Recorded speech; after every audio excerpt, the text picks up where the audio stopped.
I see trees of green, red roses too. I see them blue. La continuidad de Diálogo Abierto hoy con esta grata presencia de Alejandro Mareco, periodista belvillense, cordobés por adopción, trabajando hace décadas ya en La Voz del Interior y presentando Albures Argentinos, el libro en donde condensa gran parte de toda esta producción realizada a lo largo de años. Pero decíamos antes de la despedida del primer bloque, te ha marcado mucho esto de tener que estar siguiendo el proceso en los tribunales federales orales de la ciudad de Córdoba con relación a los juicios. También sabemos que hay una cuestión familiar que te ha sensibilizado para poder llevar a cabo esta empresa que, digo, a veces es muy difícil traducir a una audiencia lo que significa escuchar el testimonio en primera persona, me imagino, de alguien que ha estado, y esto sí hay que decirlo con todas las letras, ¿no?, en una mesa, en una cama de metal, humillado, orinado, golpeado, digo, viviendo el terror en su máxima expresión, sobre todo a partir del 24 de marzo de 1976. ¿Cómo lo has vivido vos desde ese punto de vista de lo humano y también desde lo profesional? Bien, justo ayer, en estos días se cumplen 10 años del primer juicio, que fue la causa Brandaliz, y el primer juicio por delito de lesa humanidad que se hizo en Córdoba, en los tribunales federales.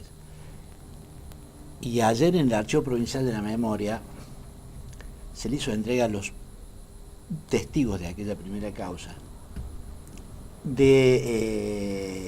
archivo fílmico de su testimonio, del testimonio que brindaron en aquel juicio. Y un pequeño video con recortes de esos testimonios, ¿no? Bueno, esos testigos fueron en la mayoría de los casos sobrevivientes. Luego, los sobrevivientes, el testimonio de los sobrevivientes fue la clave de que estos procesos fueran posibles.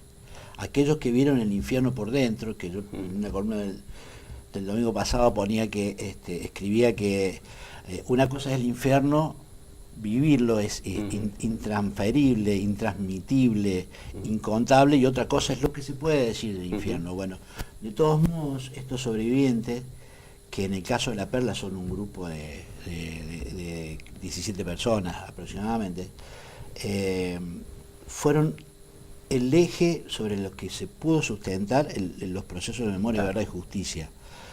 Y el dolor, es decir, para que fueran posibles los juicios de lesa humanidad, fue necesario que ellos volvieran a parir aquel dolor. Volvieran a atravesar algo que estaba escondido, que estaba oculto, que estaba sobrellevado como se podía en algún rincón del alma. El alma es la descripción de lo impreciso de la condición humana, eso es el alma es la condición humana. Y para que fuera posible que la verdad se convirtiera en justicia, ellos debieron de atravesar por eso. ¿Y para qué debieron atravesar por eso? Porque los juicios de lesa humanidad que están discutidos son todavía por algunos sectores de la sociedad, y que por ejemplo volvieron a cuestionarse por esos sectores, sobre todo a partir de los últimos 2 años, con el nuevo gobierno, cuando tuvimos los episodios del 2x1. Esos juicios de lesa humanidad tienen una misión hacia el futuro, pero insoslayable, innecesaria, imprescindible, que es advertirnos. Para eso es que estos sobrevivientes volvieron a transitar por el dolor, para que podamos advertir a las siguientes generaciones sobre lo que fue capaz de generar el terrorismo de Estado. Y el terrorismo de Estado va más allá de cualquier apreciación ideológica, o sea, convertir al Estado Nacional, a los instrumentos de la sociedad toda, en una maquinaria asesina de tortura clandestina, es un episodio realmente aberrante que ha causado el estupor en el mundo, así como ha causado la admiración por lo que fuimos capaces de hacer, que fue llevar a estos responsables de aquellos crímenes a juicio. Bueno, creo que ese es el objetivo y el sentido de todo este sufrimiento, de todo este volver a pasar por los tribunales de aquel viejo dolor. ¿Vos estás convencido de que la sociedad argentina ha aprendido de esta experiencia? Yo quiero creer que sí. El otro día escribía que si los dolores no son capaces de enseñarnos, tanto personalmente como colectivamente, la aventura humana sería absurda, no tendría sentido. No habría evolución. Claro, y yo he entendido que de alguna manera hay muestras claras. Lo que sucedió en mayo del año pasado a propósito del intento del 2x1, que fue un intento de manotazo para que interpreta la convicción de algunos sectores de rescatar a los condenados de los delitos por los crímenes de lesa humanidad de las cárceles y ponerlos en la comodidad de una prisión domiciliaria, tuvo una respuesta muy contundente. Fue tan contundente la respuesta que no solo se expresó en las calles, porque hemos visto ríos de multitudes en todas las ciudades del país, sino también lo que en estos tiempos pesa mucho, se expresó en las encuestas, las rápidas encuestas que hicieron desde el poder, desde que el 80% de la población estaba en contra de la posibilidad de ver a los asesinos en las calles, porque además de prisión domiciliaria, el 2x1 significaba reducirle las condenas para que pudieran estar en libertad. Puso en alarma y alerta a una gran parte de la sociedad. Creo que fue contundente y eso produjo el retroceso en cuanto a esas intenciones. Algo que me impresionó en su momento cuando hiciste la presentación aquí del libro de Ana Iliovich fue en alguna parte un relato que hacías acerca de que alguna vez la veías en la terminal de ómnibus en esa actitud, digamos, forzada por los militares, tenebrosa, oscura, diabólica, que ella tuvo que atravesar, de estar ocultando su verdadero lugar de residencia a amigos y familiares con la finalidad de poder mantenerse viva, y viéndolo además desde el punto de vista de que, digamos, la mano tétrica de aquellas personas también golpeó la puerta de tu hogar, sin dar detalles. ¿Cómo viviste toda esa época? Porque eras muy joven. Y justo acá en Belleville, porque a veces en Belleville parece que, y hay que decirlo también, parece que acá no hubiera pasado nada todavía. Bueno, yo no la vi a Ana Iliovich en la terminal. Yo me imaginaba que a lo mejor podía haberlo visto, porque éramos tan invisibles en esa época. No nos veíamos entre nosotros, no sabíamos de las historias terribles que cargaba la gente que por ahí pasaba al lado nuestro, como que Ana venía y contaba, y debía contar necesariamente que una historia, como que estaba viviendo en Brasil y de aquí se iba al infierno de La Perla, se tomaba un colectivo para regresar a La Perla. Es una cosa que es muy difícil de asimilar, ni siquiera en la imaginación más perversa, pero eso sucedía. Yo viví en la dictadura en Belleville. Mi madre desapareció en Buenos Aires en octubre del 76, María Rosa de Petris, que estudió en el profesorado Mariano Moreno. Desapareció en octubre del 76, yo estaba aquí, estuve unas horas antes, pero cuando sucedió eso yo ya estaba aquí, y crecí en esa sociedad de la dictadura, la viví en Belleville. Era una sociedad con los ojos vendados, donde los dolores como de dimensiones diferentes. Esto después lo vine a confirmar con lo que vivía otra gente en otros lugares del país, con los testimonios de La Perla, de los familiares del sobreviviente, de los familiares del desaparecido. Como que había distintas dimensiones. Una era la realidad, la que se veía a simple vista, a la luz del día, que era supuestamente la sociedad andando haciendo lo que tiene que hacer cotidianamente. El Mundial 78. El Mundial 78 es Claro. el caso más fuerte y más El patético sumum de esto que estás de describiendo. este contraste. Y luego estaba en otra dimensión todos aquellos que callábamos esta historia, porque era mejor que no quedara claro, que la gente no supiera demasiado, Que no te se identificara quizás que no con, te identificaran, con una problemática. y eso Pero te habían robado tu madre.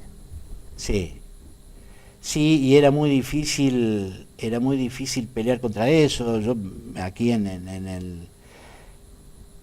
el 77, 78, 77, 78 escribí a la Asamblea Permanente de Derechos Humanos. Me ayudó un profesor, Horacio Aramburu, que está Contador. siempre, el contador Aramburu, en mi gran recuerdo, porque él había sido intendente durante el gobierno militar de Lanuse, y por esas cartas, porque yo además, cuando tenía 16 años, nos llevaron preso a mí y a un grupo de amigos a Villa María, y por esas cartas a él lo vinieron a buscar increíblemente, y pasó una noche en la comisaría de Villa María Claro, por haberme por ayudado a escribir las cartas de la Asamblea Permanente de Derechos Qué Humanos. locura. O sea, eran Qué tiempos locura. realmente muy, muy complicados, y lamentablemente yo venía pensando que yo me fui cuando todavía estaba la dictadura.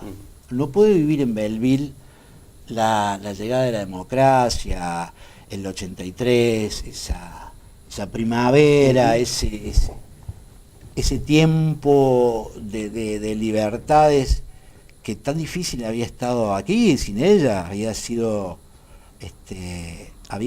vivir en condiciones adversas, aunque mientras tanto uno se iban parando en afectos, en la familia, en mis tíos, en mis primos, en los amigos, en los compañeros del secundario, digamos. Toda esa contención, por suerte, estuvo, y de muy buena calidad, pero lamentablemente ese clima en que yo me llevé en un momento en la memoria de Belleville, y después tuve que, por suerte pude empezar a verlo de otro modo, con el tiempo, con la vida, con mis venidas. Yo siempre que vengo camino y ando por la Costanera y veo la ciudad crecer, pero a veces, por ejemplo, cuando ando por algunas calles en las que no hay árboles, y que en los días, por ejemplo, en los viajes de Navidad, diciembre, que pega el sol en Belleville a la siesta de una Y manera eso es que no hay tanto viento como en Villa María, ahí el viento pega también. terrible, y hay calles en las que no hay árboles, y yo recuerdo que esos árboles se sacaron durante la instalación en el 77, por ahí, de todo un tendido de red de gas. Y bueno, en ese momento se sacaron y se sacaron. Y no los repusieron. Se sacaron y no los repusieron. Y para mí esa falta de sombra, que lo vuelvo a sentir como que un estigma que quedó abierto de aquellos días. Como que vidas que no están, en estos casos son los árboles. Entonces, ¿Sabes por qué te hago esta consulta al límite, con las disculpas del caso? Porque no es pretensión de perder respeto, sino enseñar y hacer docencia. ¿Sabes por qué tengo que hacer estas consultas? Porque yo recuerdo, no hará demasiados meses, una situación que inclusive hasta me generó una crisis personal, donde yo no podía entender cómo puede ser que alguien joven, no estamos hablando de estos chicos del profesorado que te extraen, que están trabajando para brindar el testimonio tuyo, la presentación del libro, que bueno, que nos da esperanza, ¿no? Pero también hay gente de 30 y pico, 40 años, que de pronto el día de la memoria, la verdad y la justicia, el día 24 de marzo, empezaron a difundir por redes sociales "vuelvan pronto", que creo que también se reprodujo en algunas redes también de la ciudad de Córdoba. Es decir, un ánimo todavía ante, por ejemplo, una crisis, que puede ser económica, que puede ser social, como la que se está atravesando, de descrédito hacia toda la clase política, lo traducen inmediatamente con que parece ser que los militares podrían resolver esto también, ¿no? Y de pronto empiezan, y uno se preocupa porque, a ver, no son cualquier vecino. En el caso que yo me refiero, era un funcionario municipal, pero a veces uno ve también que estaba reproducido, y hoy sabemos muy bien lo que significa el valor y la importancia, y cada día tienen más las redes sociales, a través justamente de redes sociales de distintas personas que tienen, digamos, cierta ascendencia en la sociedad. Entonces eso es preocupante, y digo, hacer conocer a la sociedad qué es lo que pasa cuando el autoritarismo gana el poder, ¿no? Parece que eso hay que hacerlo sí o sí. Sí, yo creo que por eso insistía sobre el mensaje de estos juicios, los juicios de lesa humanidad. Pero te lo digo, ¿sabes por qué te lo digo, Alejandro? Para que no quede en el contexto judicial, ¿viste? Porque por ahí te dicen, no, porque esto es una cuestión judicial. No es solamente una cuestión judicial. Pero es una cuestión cultural. Por eso digo, lo de los juicios tiene que contribuir a una cuestión cultural, que es la conciencia del terrorismo de Estado. Porque por ahí se puede ver desde otra generación, o desde aquella generación, yo creo que todas las generaciones que asistimos a la dictadura, ya sea que nos criamos, a mí me tomó en la adolescencia, a los 13 años, que nos criamos con ella, o que ya eran más grandes, o que llegaron después todavía impregnados por ese clima de la dictadura. Recordemos que fue una dictadura cívico-militar, no fue solo militar. Estamos atravesados para bien o para mal, creo que en todos casos para mal, porque los sentimientos se han asimilado de distintas maneras. Espero que esas expresiones sean minoría, pero sé que las hay porque se aparecen mucho en los comentarios de notas, en los diarios, en las redes sociales. Entonces, lo del terrorismo de Estado, lo que es vivir en esas condiciones de dictadura, en el imperio de una autoridad ciega, no hay que minimizarlo. O sea, hay mucha gente que hay mucho discurso sobre que los padres no fueron responsables, no se hicieron responsables de sus hijos. De la Sota. Bueno, De la Sota fue alguien de la Sota señaló que hace las madres de Plaza de Mayo que no sabían dónde estaban sus hijos. Pero y hay gente de otras generaciones posteriores que cree que nunca le hubiera pasado eso con sus hijos porque se han encargado de educarlos de determinada manera. Pero se olvidan que, como decía Khalil Gibran, vuestros hijos no son vuestros hijos, sino son los hijos de la vida. Y no solo de la vida, son hijos de un tiempo, de una época. Y entonces probablemente es la mayor determinación que tenga un ser humano es la época en la que vive. Y los climas de época, las ideas de la época, las demandas, la cultura de ese momento es la que atraviesa a los jóvenes de cada generación. Y entonces pensar en que un momento de la historia se puede resolver con una mano tan dura, con un montaje de un aparato criminal de parte del Estado, es realmente una locura. Por eso habría que estar advertido de cerrar los caminos a una experiencia ni siquiera así, sino lo cercana que pudiera ser. Claro.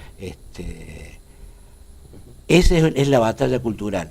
Eso es lo que queda por hacer. Lo que queda por hacer, la memoria, verdad y justicia. Esta gente, los sobrevivientes, en un tiempo van a desaparecer de entre nosotros, no van a ser más los testigos vivos del horror, y toda la gente que sufrió tampoco va a estar para advertirnos sobre cómo que aquel horror fue verdad, que no es una leyenda, que fue verdad, que sucedió. Pero entonces sí tiene que haber una cultura, una comprensión de lo vivido para que no se produzca otra vez. Alejandro, te invito al cierre del programa, el último bloque luego de la pausa. I see trees of green, red roses too. I see them blue.